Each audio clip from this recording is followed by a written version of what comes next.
인생을 바둑 두듯이 살라, 인생을 바둑 두듯이 살라라는 제목으로 하나님 말씀 증거하도록 하겠습니다. 엘리야 때 그 선지 생도들을 많이 만들었죠. 여기 성경에는 뭐 지금 선지자의 제자들 이랬는데 옛날에 선지 생도, 지금 말하면 신학생이죠. 신학생 가정이 있었는데 공부하다가 남편이 죽었습니다. 그러니까 여자는 과부가 됐고 아이 둘이 있었어요. 근데 빚을 많이 남기고 죽었는가 봅니다. 옛날에는 빚을 지면은 그 아이들이 이렇게 노예로 종으로 팔려가는 그런 일이 있었습니다. 그러니까 설상가상이죠. 하나님 잘 믿고 섬겼는데 그 여자 쪽 입장에서는 그 황당한 거 아닙니까? 남편 갑자기 죽고 자기는 과부되고 그것도 슬픈 일인데 두 아이는 종으로 팔려간다. 이게 뭐 경악할 일이죠. 그런데 이게 하나님 뭐 배신하고 떠나는 사람이 아니라 하나님 잘 믿고 섬기겠다고, 남편은 선지자의 제자가 될 정도로 헌신했던 사람 아닙니까? 근데 이런 일이 벌어졌다는 것입니다. 인생 살다 보면 이런 거 없을 줄 아십니까? 고난에 대해서 함부로 얘기하는 거 아닙니다. 저 사람 고난 당하는 거 뭐 죄 때문이다, 저 고난 당하는 거 뭐 그냥 연단 때문이다, 뭐 고난 당하는 거 이렇게 우리 의미를 규정하는데 사실은 고난은 신비입니다. 잘 모릅니다. 신비라는 게 뭐예요? 모른다는 거예요. 하나님만 알고 계신다는 것입니다. 근데 중요한 건 뭐냐면 저도 고난 당하고 여러분도 고난 당하고 있을 거예요. 그죠? 또 당할 거고, 인생이라는 게 뭐 고난이 없을 수는 없으니까. 그걸 통해서 하나님이 원하시는 건 뭐냐면 일단 우리를 강건하게 만드시고, 또 더하는 것은 뭐냐면 주님만 더 의지하게 만드는 거. 그게 생명이기 때문에 그렇습니다. 생명으로 더 가까이 가게 만드는 그게 분명히 있다라는 거예요. 성경을 한번 보십시오. 하나님이 원하는 게 우리의 출세를 원하고 잘 먹고 잘 사는 거, 그게 하나님의 1차 목표가 절대로 아니에요. 하나님의 목표는 가나안이거든요. 가나안 가기 위해서 주시는 게 만나인데, 만나는 수단이잖아요.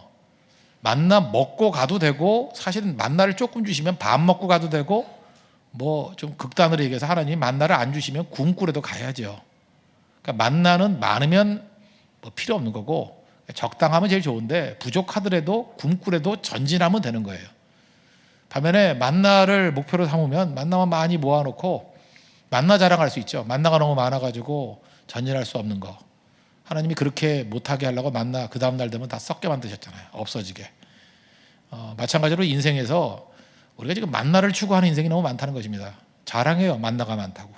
얼마나 풍요한 만나가 있냐고. 창고 만들어 놓고 만나 쌓아두고 있습니다. 썩습니다.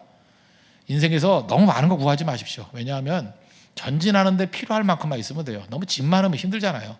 전진하는데 필요할 만큼. 형제들도 뭐 결혼하기에 필요한 만큼 돈이 있으면 되고, 결혼하기에 필요한 만큼 매력이 있으면 되고. 너무 매력이 있으면 어떻게 살 거예요 그거. 여자들 들끓어가지고.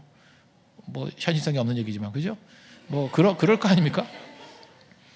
그러니까 적당한 거, 우리 아굴의 기도라 그러지 않습니까? 잠언 30장에 나오는 아굴의 기도, 그 헛한 거 거짓을 멀리 해달라, 이게 첫 번째 기도. 그리고 거짓되지 않게 해달라. 참 중요한 것 같아요. 우리 인생 살다 보면 거짓이 많아요.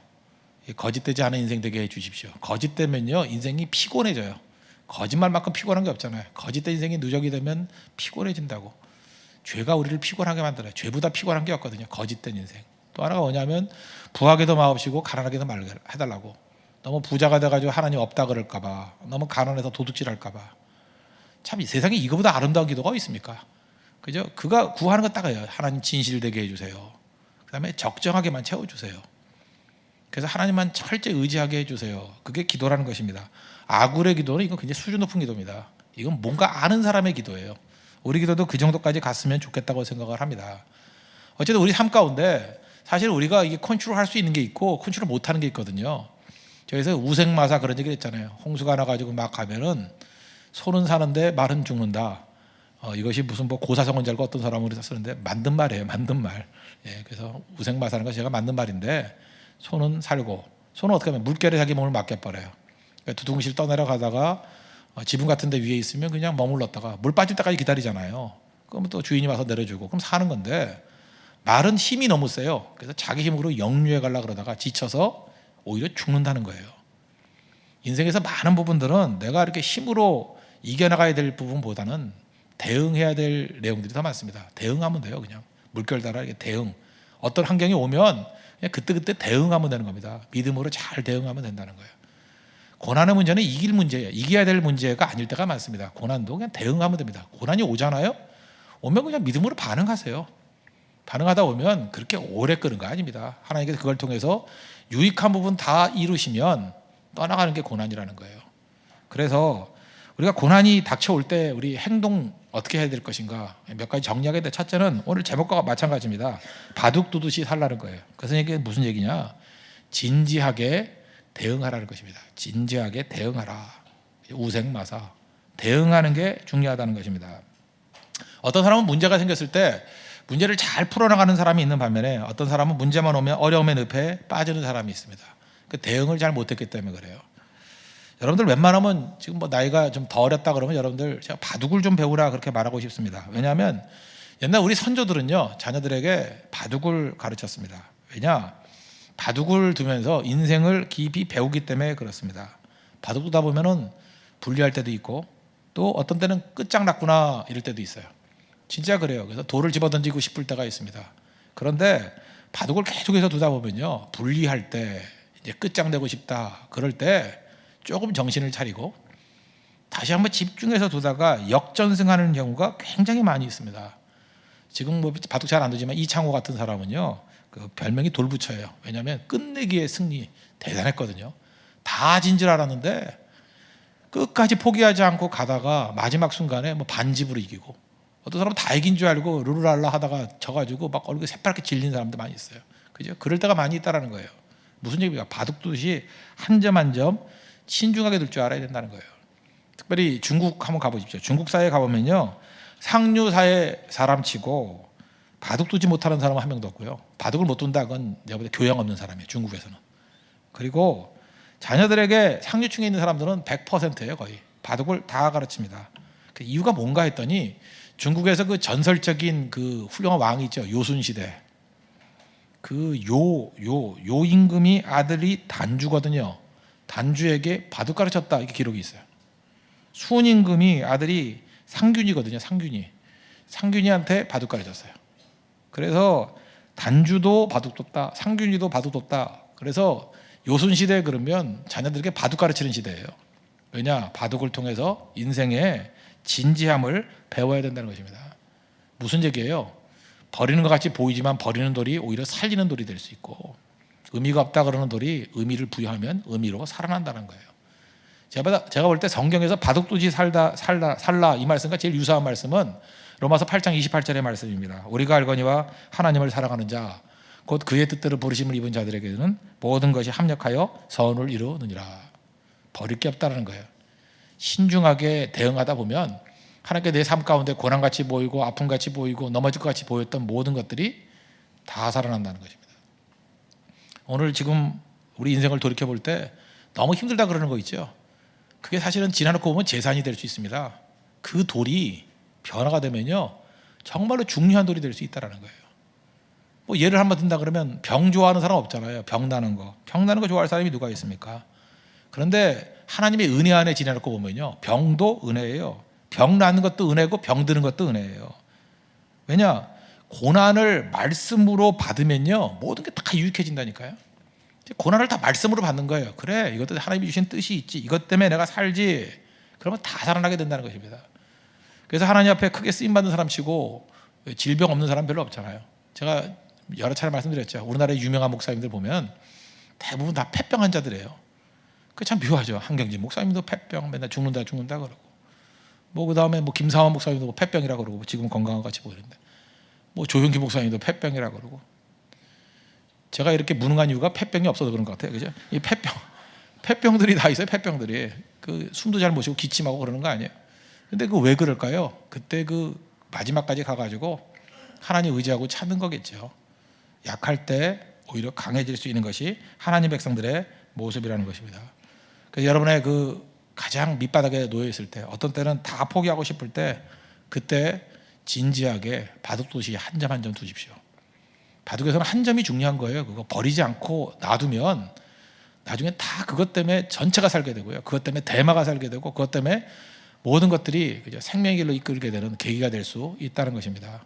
오늘도 특별히 포기하고 싶고 난 이제 끝이야. 난 이제 더 이상 견딜 힘이 없어. 그러는 사람들마다 다 지금 진지하게 인생에 매달릴 줄 아는 그런 하나님 백성 되기를 바랍니다.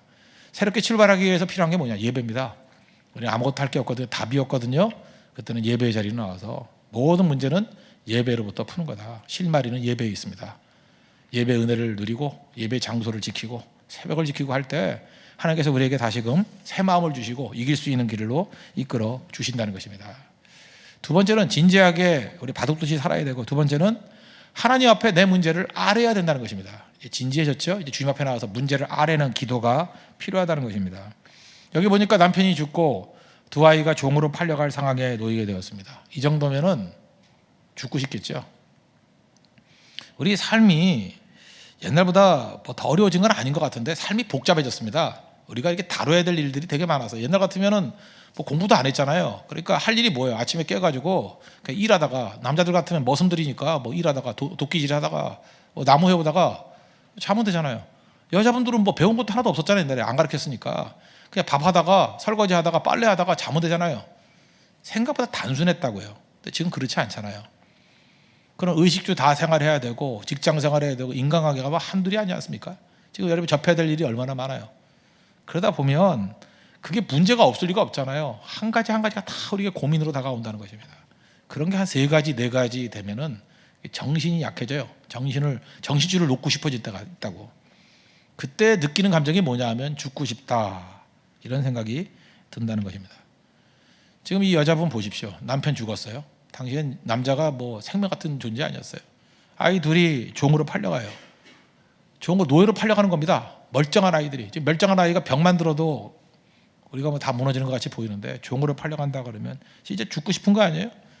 요즘같이 멘탈이 약한 사람 같으면 야, 우리 다 같이 동반자살하자, 뭐 그럴 일이 있었을 것입니다. 눈물의 삶이고 절망의 삶이고 정말 당황스러운 삶이었다는 것입니다. 그때에 하나님께서 이때 그에게 주셨던 소망 같은 메시지가 있어요. 선지자 찾아가라는 거예요. 엘리사 선지자. 또 다른 말로 뭡니까? 하나님 찾으라는 거예요. 오늘 4장 1절 보십시오. 선지자의 제자들의 아내 중에 한 여인이 엘리사에게 부르짖어 이르되 당신의 종 나의 남편이 이미 죽었는데 당신의 종이 여호와를 경외한 줄은 당신이 아시는 바니이다. 이제 빚준 사람이 와서 나의 두 아이를 데려가 그의 종을 삼고자 하나이다 하니. 어려움에 놓였을 때, 죽고 싶을 때 부정적으로 나가지 않고 절망으로 나아가지 않고 믿음으로 반응했다는 거예요. 찾아갈 때가 있잖아요. 찾아갈 때가. 하나님은 우리 외면하지 않잖아요. 찾아갈 때가 있지 않습니까? 찾아가서 외치라는 거예요. 찾아가서. 참 묘한 게 뭐냐, 다윗도 언제 기도를 배웠습니까? 이런 죽고 싶을 때 절망의 상황에서 하나님 찾았잖아요. 부르짖으면서 하나님 어찌합니까? 붙들어 주세요. 나를 살려주세요. 세상에 의지할 것이 있으면 세상을 향해 나아가게 돼 있습니다. 아무것도 없잖아요. 철저히 하나님만 의지하고 나아갔을 때 오히려 전화위복이 됐다는 것입니다. 성경상의 인물 보십시오. 여러분 성경상의 인물 되고 싶습니까? 그렇다고 하면 항상 이런 극단의 상황까지 가게 돼 있어요. 그리고 하나님 찾게 돼 있다고. 극단의 상황, 뭐 예를 들어 한나 보십시오. 한나. 옛날에 뭐 아이 낳지 못하면 뭐 최악이잖아요. 아무것도 아니잖아요. 절망의 문제입니다. 거기다가 분이 나는 날마다 와가지고 속 뒤집어 놓고, 여자가 여자끼리 라이벌의식 느낄 때, 핍박할 때 못 견디죠. 여성사회에서의 이 핍박이 못 견디죠. 뭐 답할 길이 없잖아요. 남편이 잘 사랑해줘도 그걸로 위로가 되지 않는다는 거예요. 그럴 때 한나가 그 절박한 상황 속에서 했던 일이 뭡니까? 죽고 싶을 때 하나님께 나가서 인생 걸고 기도했잖아요. 하나님 도와달라고, 아들 달라고. 응답되지 않았습니까? 그래서 사무엘 선지자 얻었잖아요. 여러분 인생 가운데 왜 사무엘이 없는지 알아요? 절박한 상황이 없으니까. 그렇죠. 사무엘 어머니 될 수 있는 길은 바로 여기에 나오는 거예요. 하나님 앞에 우리가 몰아가는 이유가 뭐냐면 철저히 하나님만 찾고 의지하라는 것입니다. 유다의 왕들 되게 많았습니다. 왕들 가운데 기억나는 왕들, 뭐 다윗과 솔로몬 이런 거 빼놓고 기억나는 왕이 누가 있어요? 히스기야 아니에요? 히스기야가 왜 그렇게 인상적이었죠? 아수리의 군대가 와가지고 예루살렘 포위하고 항복하면 다 죽여버리겠다. 그때는 뭐 항복한다는 건 죽음 아닙니까? 여자들 다 빼앗기고 남자들 죽고 불태우고 그런 거 아니에요? 뭐 전쟁이 장난이 아니잖아요. 포위당했습니다. 갈 곳이 없어요. 예루살렘 성은 물 없는 거 아시죠? 강이 없는 도성. 포위하고 계속 머무르면 굶어 죽게 돼 있습니다. 그래서 예루살렘 성이 포위됐다가 성경이 여러 차례 나오잖아요. 포위돼가지고 오래 끌면 죽게 돼 있는 성이에요. 방어가 안 돼요. 무슨 얘기입니까? 하나님이 돕지 않으면 방어 안 되는 도성, 그게 예루살렘 성이에요. 포위당했습니다. 세계 최강의 군대가 포위했습니다. 그때에 항복문서 들고 하나님 앞에 나가서 면백기도 하잖아요. 살려달라고. 그래서 하나님께서 18만 5천을 멸하지 않았습니까? 그게 히스기야의 기도예요. 또 죽게 됐잖아요. 하나님 앞에 나가서 또 기도했을 때 그의 눈물과 그의 이게 울음소리를 들었다 그러잖아요. 눈물을 보고 기도 소리를 들었다 그러잖아요. 그래서 15년 동안 생명이 연장되고. 히스기야 왜 유명해요? 극단의 상황에 놓였기 때문에. 오늘 여기 나오는 이 선지자의 제자의 아내 왜 유명해요? 극단의 상황에 놓였기 때문에. 이때 우리가 해야 될 일이 무엇입니까? 하나님 찾고 의지하는 그게 필요하다는 거예요. 요셉이 왜 요셉 됐죠? 극단의 상황. 노예로 팔려가고 감옥에 들어가고 언제나 극단이잖아요. 다니엘이 왜 유명해졌죠? 극단의 상황 아니에요? 뭐 우상에게 바치지 않으면 뭐 죽인다 그러고 사자굴에 들어가고 그 형제들은 그 친구들은 풀무불에 들어가고 그런 극단의 상황 속에서 기도로 승리한 거 아닙니까? 바디메오가 왜 유명해요? 바디메오가 소경이었는데 맹인이었는데 예수님 지나간다는 소리를 듣고 마지막에 여리고에서 소리 지렀던 사람 아니에요? 우리 가운데 똑같은 상황이라는 것입니다. 사실 죽고 싶을 그때 죽고 싶은 게 아니라 죽게 있다. 죽게 있다. 모든 능력이 죽게 있다는 거예요. 주님 찾고 의지하는 그 모습이 있어야 된다는 것입니다. 주님께서는 언제나 기도를 통해서 우리에게 세컨 찬스를 주십니다. 주님 믿고 의지하십시오. 오늘 젊은이들이 배워야 될 게 그거예요. 극단의 상황에서 하나님 믿고 다시 일어설 수 있는 그 힘 길러야 된다는 것입니다. 기도하십시오. 더 능력 있게 기도하십시오.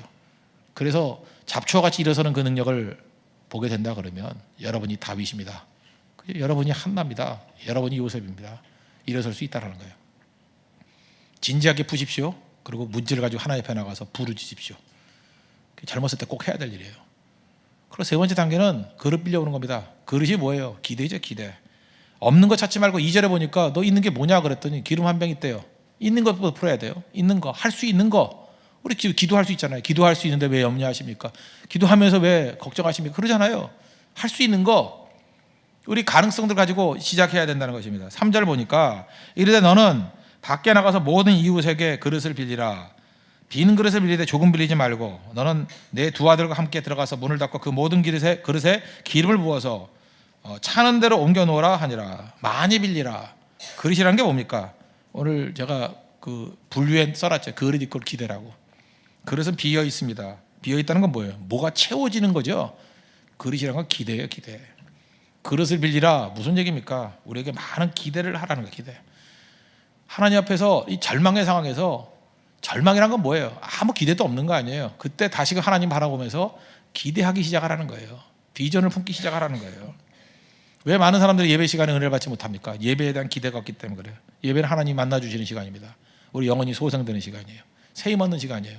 그 소망 가지면 예배가 일어납니다. 일어난다는 거예요. 우리가 왜 능력이 없습니까? 능력에 대한 기대가 없기 때문에 그래요. 난 이렇게 살다 끝나는 거야. 나에게 능력이 더 부어지지 않을 거야. 그렇게 머물러 있기 때문에 그렇다는 거예요. 기대하셔야 된다는 거예요. 왜 기적이 일어나지 않습니까? 기적에 대한 기대가 없기 때문에 그래요. 왜 부흥이 일어나지 않습니까? 부흥에 대한 기대가 없기 때문에 그렇다는 거예요. 하나님께서 우리가 그릇을 많이 빌리라는 얘기는 무슨 얘기입니까? 네가 할 수 있는 기대 다 하라는 거예요. 여러분 지금 각 분야마다 기대들이 있죠. 기대하십시오. 제가 제일 답답한 게 뭐냐면 어려움이 좀 심해지니까 기대조차 사라져 버려요. 요즘에 이 사회가 뭐라 그럽니까? 희망 고문 이래가지고 뭐 쓸데없는 희망 가지면 고문이 된다며? 그런 거짓말이 어디 있습니까? 하나님 없으면 희망 고문이 될 수 있지만 하나님께서 우리에게 소망의 하나님 아니에요. 하나님 주신 소망이 고문이에요? 고문이냐고 그게. 그런 말에 속지 마십시오. 그거는 인본주의에서는 희망 고문이 가능하지만 하나님 앞에서 어떻게 희망이 고문이 돼요? 하나님이 약속하신 건 됩니까 안 됩니까? 되죠. 일어설 수 있다는 거예요. 희망은 우리에게 격려하는 겁니다. 희망 격려예요. 희망은 우리에게 생명을 주는 겁니다. 기대하십시오. 다시금 깨진 꿈, 상한 마음, 상한 몸 다시 회복시켜 주시고 하나님 다시 일어서게 해달라고 하나님 앞에 간구하는 그런 하나님의 종이 되어야 된다는 것입니다. 그릇 빌려오래요. 얼마큼 채워졌어요? 그릇 빌린 만큼 채워졌죠. 그릇 빌린 만큼. 그때 이 사람들이 무슨 생각을 했겠어요? 야, 이럴 줄 알았으면 좀 더 빌려올 걸. 언제나 그래요. 하나님 앞에 기도할 때 더 빌려올 걸. 제가 옛날 청년사역 할 때 그랬어요. 하나님 500명이 모이게 해주세요. 괜히 그랬어요. 500명 모이는 게 있었는데 그때 5,000명 그랬거든요. 5,000명 괜히 그랬어요. 그냥 더 될 거. 뭐 돈 드는 것도 아닌데 막 부를 걸. 그래서 그때부터 내가 하는 얘기가 뭐냐면 무조건 곱하기 100이에요. 곱하기 100. 162개국 정도가 제가 나오더라고요. 나라를 따져보니까 162개국에 우리 모든 선교팀들이 다 파송되기를 원합니다. 그 뭐 지구 다 돌리는 거죠. 다 가는 거죠. 지금 볼 때 뭐 말도 안 되는 것 같이 보이지만 왜 말이 안 돼요? 가능한 일이죠. 얼마든지 할 수 있거든요. 하나님께서 우리에게 주셨던 것들을 가지고 그죠? 주를 위해서 최선을 다하고 헌신하고 나아갈 때 주님께서 생명 주신다는 것입니다. 제가 아는 어떤 집사님인데 이분이 이랬어요. 그 공장 건물 놓고 기도했어요. 지금 저는 기도 제목을 여러분 아시는지 모르겠지만 제가 이렇게 그 안수기도 할 때 나오면은 그걸 한번 정리를 해요. 한번 기도를 하고 또 노트북에 이렇게 입력을 시키고 다시 그거를 제가 그 귀찮아가지고 이메일 보내기 귀찮아가지고 우리 가족방이 하나 있거든. 가족방에 올렸더니 우리 딸 중에 하나가 그것도 다 읽었더라고. 내가 개인적으로 써놓은 건데. 그래서 기도 제목 쭉 얘기하면서 흥미를 갖는 어떤 형제 뭐 이렇게 물어보고 막 그러던데 그러면 안 되는 거죠. 예, 그런데 그걸 보면서 그래. 이렇게 다 정리하냐고 나한테 묻더라고요. 정리해요. 기도 제목 다 정리하거든요. 정리하고 나중에 이게 이루어졌는지 안 이루어졌는지 본인은 다 잊어버리지만 저는 잊지 않거든요. 일단 기도 응답이 있으면 다 밑줄을 쳐버려요. 밑줄 다 이루어지는데 뭐 기도 노트 그 보면은요 그 새까매요. 기도가 다 이루어졌다고. 그리고 기도 이루어졌다고 물어보면은 자기는 기억도 못하고 이런 게 있는데 어떤 집사님 중에 한 분이 이런 거예요. 공장 건물 놓고 기도했어요. 근데 이분이 기도가 얼마나 소박한지 2층 건물에 지하실 있는 곳, 지하실을 창고로 쓰고 사무실 쓰고 2층 있는 곳에 2층 건물에 지하실 있는 곳 이거 놓고 그렇게 기도했어요. 그랬더니 진짜 2년 만에 2층 있는 지하실 있는 2층짜리 지하실 있는 건물 얻게 됐어요. 그 다음에 이분이 토털대면서 기도하더라고요. 이럴 줄 알았으면 10층짜리 기도할 걸. 누가 그러려나? 누가 그러려나? 언제나 그래요. 그 당시만 해도 이분은 뭐 집을 얻기는커녕 이렇게 공장 자리를 얻기는커녕 뭐 어디 갈 곳도 없는 분이었어요. 근데 하나님께서 간절히 기도했더니 하나님께서 응답해 주시잖아요. 여기도 지금 어마어마한 기도했던 사람들이 있어요. 이제 앞에 있는 형제도 뭐 어마어마한 기도했는데 지금도 기도해요? 해요? 별로 안 하죠? 곱하지 말고. 예, 안 하죠? 별로. 예. 사람이 그래요. 한두 번 이렇게 말씀을 듣고 난 다음에 한두 번 기도를 하는데 그걸로 멈춰요. 기도에 지구력이 없어. 간절히 그 기도를 놓고 기도할 수 있다는 거. 제가 볼 때 그래요. 만약에 여러분 어떤 자매라도 어떤 형제를 놓고 1년이고 2년이고 기도할 수 있으면 그거 결혼해요. 근데 왜 못하냐? 기도가 힘이 빠지죠. 하나님의 뜻이 아니면 기도가 안 나와요. 몇 번 하다가 안 돼. 핍박이 오면 안 해버리고 뭐 어떤 자매하고 차 마시는 걸 보면 열받아가지고 저주가 나고 기도가 안 나고 이러면 끝나는 거예요 되게. 그런데 정말 하나님이 뜻하신 거라 그러면 하나님의 뜻인지 아닌지를 알 수 있는 방법이 뭐냐면 기도가 그치질 않아요. 그리고 기도할 때 기도에 불이 붙어요. 참 묘하죠. 모든 사람들이 말도 안 된다 그러는 건데 그 기도하면 불이 붙어요. 불이 붙고 확신이 와요. 기도해보면 알아요. 이게 될 일인지 안 될 일인지. 하나님께서 그 길을 이끌어 주신다는 거예요. 그래서 뭐 어떤 일을 할 때 보면 그런 거 있죠. 어떻게 알았냐고 할 때 기도하면 알아요. 기도하면. 제가 이거 무슨 목회 좀 비밀 같은데 뭐 이런 거 하나 있었어요. 제가 굉장히 오래간만에 만났거든요. 한 4, 5년 만에. 근데 어떤 사람을 만났는데 만나기 전에 뭐 지난주에 있었던 일입니다. 만나기 전에 제가 이렇게 기도 노트를 갖고 쭉 기도하다가 뭐 이렇게 별로 기도도 안 했던 사람이에요. 근데 갑자기 그 사람을 놓고 기도했어요. 간절히 기도를 했는데 만나자마자 야, 너 요즘에도 그 사람 연락하냐? 그랬더니 뭐 자기 안 한다고 뭐 이렇게 얼버무리더라고. 그 다음에 헤어지고 난 다음에 저한테 연락이 왔어요. 나한테 돗자리 깔아도 되겠다고. 이유가 뭐냐? 그랬더니 저하고 만나기 그 전날 연락이 왔대요. 거기에 연락이 와가지고 지금 만났다 헤어진 사람이거든요. 헤어졌는데 또 다시 만난 거예요. 그래서 지금 고민하고 있는데 자기가 들킨 것 같이 깜짝 놀랐다고요. 목사님한테 연락했냐고. 아니라고. 난 연락받은 적 없다고. 그러면서 이제 깜짝 놀라고 하는 그런 일들이 벌어지더라고요. 참 묘해요. 기도하다 보면요, 하나님께서 이상하게 어떤 문제가 있는 가정은 더 많이 기도하게 만드시고 이상하게 전화도 하게 만드시고 그때가 하나님의 그 부르시는 시간인 것 같아요.